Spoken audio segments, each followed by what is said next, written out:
It was clear he didn't understand anything he was talking about. Bannon. During speech, Bush has rejected the kind of populist nationalism that Trump and Bannon have espoused. Anaheim, California. CNN Steve Bannon delivered a withering attack on George W. Bush Friday night, bluntly questioning the former president's intelligence and his grasp of the concepts that he outlined in a speech that he gave New York this week.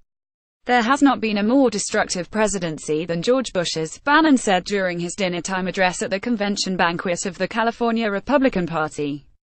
He said Bush had embarrassed himself with a highfalutin speech. It was clear he didn't understand anything he was talking about, Bannon said. He has no earthly idea of whether he's coming or going, Bannon said, implying that Bush had mindlessly given a speech written for him by a speechwriter, just like it was when he was President of the United States.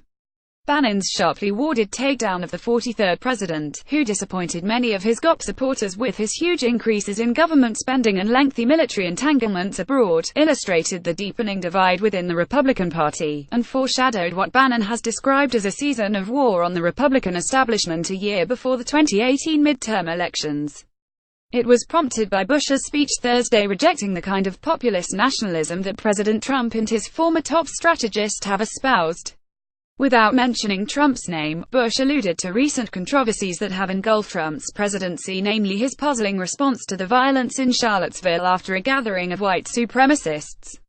In the speech, Bush decried trade protectionism, as well as the conspiracy theories and outright fabrication that have crept into the daily political discourse. And he quoted the famous line from Martin Luther King Jr. that people should be judged not by the color of their skin, but the content of their character. This means that people from every race, religion, ethnicity can be full and equally American. It means that bigotry and white supremacy, in any form, is blasphemy against the American creed, Bush said. Bannon defended economic nationalism, and said that many people don't understand it.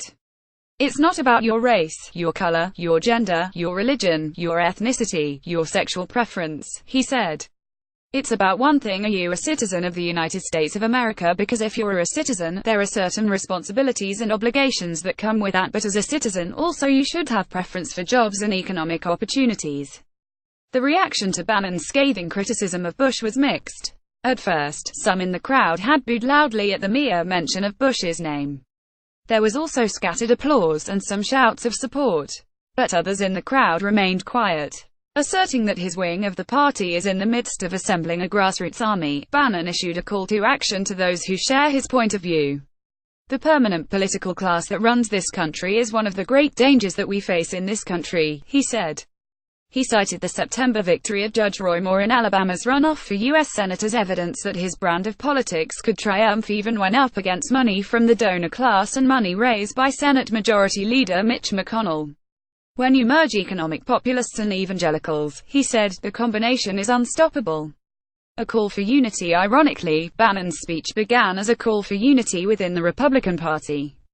He urged his listeners to try to replicate the victories notched by Trump, which he said were a result of a convergence of populists, nationalists, libertarians, evangelicals and conservatives.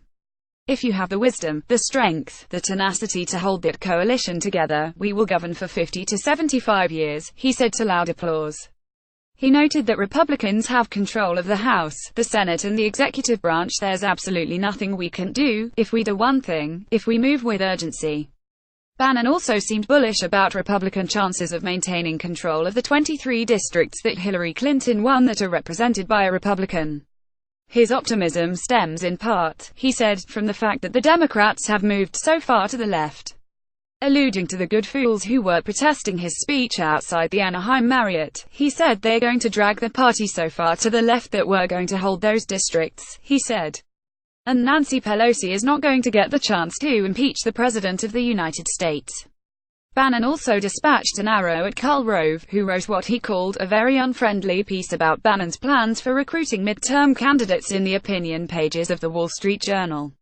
After an offhand reference, Bannon explained that he hadn't meant to utter Rove's name Friday night. I don't like punching down, he said of Rove, so I'm not going to say anything.